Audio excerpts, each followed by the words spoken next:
জীবন সবসময় সরল পথে চলে না। কখনো কখনো এমন সময় আসে যখন আপনি একদম নির্দোষ, তারপরেও চারপাশের পরিস্থিতি, মানুষ আর ঘটনাগুলো একের পর এক আপনার বিপক্ষে চলে যায়। এই সময়গুলো এতটাই হতাশাজনক যে মনে হয় যেন গোটা দুনিয়া আপনার বিরুদ্ধে ষড়যন্ত্র করছে। এই সময় প্রকৃত ধৈর্য, সহ্য শক্তি আর মানসিক শক্তির পরীক্ষা হয়। আপনাকে দোষারোপ করা হতে পারে এমন কিছুর জন্য যা আপনি করেননি। আপনার চরিত্র, বিশ্বাস, এমনকি ইচ্ছার সত্যতাও প্রশ্নবিদ্ধ হতে পারে।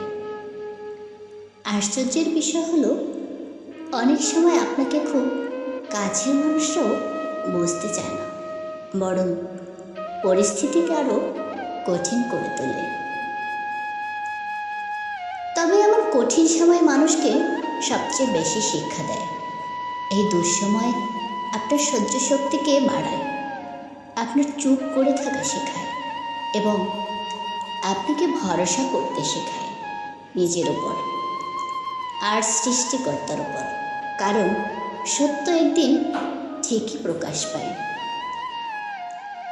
পরিশেষে মনে রাখতে হবে, আপনি যদি সত্যের পক্ষে থাকেন তবে অন্ধকার যতই দীর্ঘ হোক, আলো একদিন ঠিকই আসবে।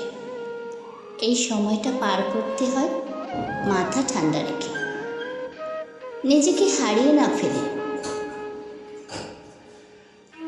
কারণ ঝড় যতই তীব্র হোক না কেন, সূর্য আবার ঠিকই উদয় হয়।